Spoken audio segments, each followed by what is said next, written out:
દેશની આઝાદીમાં આપણે આટલું બધું યોગદાન આપ્યું છે, સમાજમાંથી આપણે આવીએ છીએ। જ્યારે દેશને આઝાદી મળી, જ્યારે નર્મદા ડેમ બનાવવાનો હતો, દેશની વિકાસની વાત હતી, ત્યારે આપણા આદિવાસીઓએ ગામડા ને ગામડા નર્મદા ડેમમાં પણ ખાલી કરીને આપ્યા છે। ઉકાઈ ડેમની વાત હોય, કરજણ ડેમની વાત હોય કે કડાણા ડેમની વાત હોય, આ વિસ્તારમાં જ્યારે પણ વિકાસની વાત હતી, આદિવાસીઓને વિસ્થાપિત કરવામાં આવ્યા છે।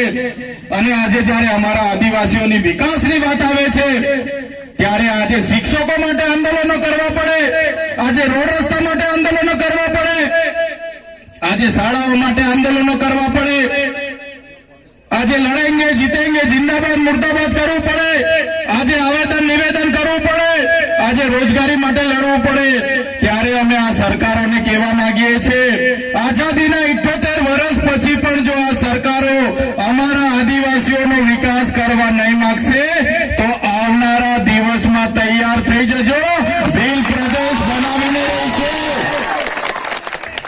દેશનું 29મું રાજ્ય ભીલ પ્રદેશ બનાવીશું અમે, અને એની રાજધાની આપણે કેવડિયા રાખીશું। કેવડિયા કોઈના બાપની તાકાત નથી કે અમારો ભીલ પ્રદેશ અલગ રાજ્ય બનાવતા અમને રોકે।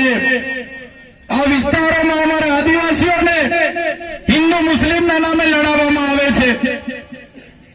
અમારા આદિવાસીઓને પણ હું કહેવા માંગુ છું, મારા વડીલો, મારા યુવાનો, મારી માતા બહેનોને પણ વિનંતી કરું છું કે હવે પછી આપણે ક્યારે હિન્દુ મુસ્લિમની લડાઈમાં પડવાનું નથી, આપણા અધિકારોની લડાઈ માટે હવે બહાર નીકળવાનું છે। સંવિધાને અધિકારો આપ્યા છે, આ સરકારોએ આજ દિન સુધી લાગુ નથી કર્યા, એની લીધે અમારા સમાજની હાલત આ છે।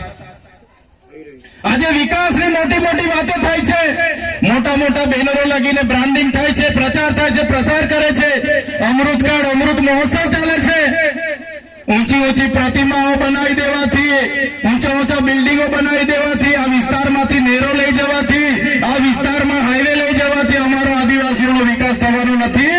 અમારા આદિવાસીઓને સારું શિક્ષણ આપો, અમારા લોકોને સિંચાઈનું પાણી આપો, અમારા લોકોને રોજગાર આપો, તો જ અમારા આદિવાસીઓનો વિકાસ થવાનો છે। સાથીઓ, ક્યાં સુધી આપણે લડીશું અને શા માટે? ક્યાં સુધી આપણે ભીખ માંગીશું? સરકારો આવે છે, એમના બહારના એજન્સીઓ વાળા મળતિયાઓ, એનજીઓ વાળા મળતિયાઓ આપણા આદિવાસીઓના બજેટ પર જીવે છે। આ વિસ્તારમાં પણ કેટલાક પ્રાંતિ લોકો આવીને નેતા બનીને ફરે છે, એમને પણ કહેવા માંગુ છું, અમારા આદિવાસીઓને અંદર અંદર લડાવવાનું બંધ કરી દેજો। જે રીતે તમે એ રીતના લોટો લઈને પાછા અમે તમારા વતનમાં રવાના કરી દઈશું। અહીંયા લોટા લઈને આવેલા ને અમારા આદિવાસીઓને અંદર અંદર લડાવે છે ને રાજ કરે છે, એવા લોકોને પણ ઓળખી લેજો। જે દિવસે અમારો આદિવાસી જાગશે એ દિવસે આવા લોટા લઈને આવેલા લોકોને પણ ફરી લોટા લઈને પાછા એમના યુપી બિહાર મોકલી આપીશું। આ આદિવાસીઓનું ખૂન છે।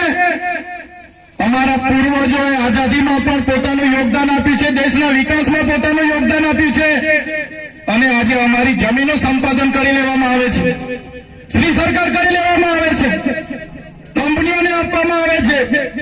ત્યારે સાથીઓ, હવે કોઈ આવેદન નિવેદન કરવાની જરૂર નથી, હવે કોઈ જિંદાબાદ મુર્દાબાદ કરવાની જરૂર નથી। નર્મદામાં આટલા બધા વિસ્થાપિત થયા આપણા લોકો, આટલા વર્ષોથી દર દર ભટકે છે, અહીંના નેતાઓ ગોળ ગોળ ફેરવે છે, ખોટા વાયદાઓ કરે છે, મંત્રી તંત્રી પારણા કરાવીને જતા રહે છે। પણ મેં તમને વિસ્થાપિતોનો પણ આજના મંચ પરથી કેમ છું, બાલુભાઈ, હવે તમે બધા તૈયાર થઈ જાઓ, હવે ભીખ નથી માંગવાની। આ લોકો જો નર્મદા વિસ્થાપિતોને યોગ્ય ન્યાય નહીં આપશે, આવનાર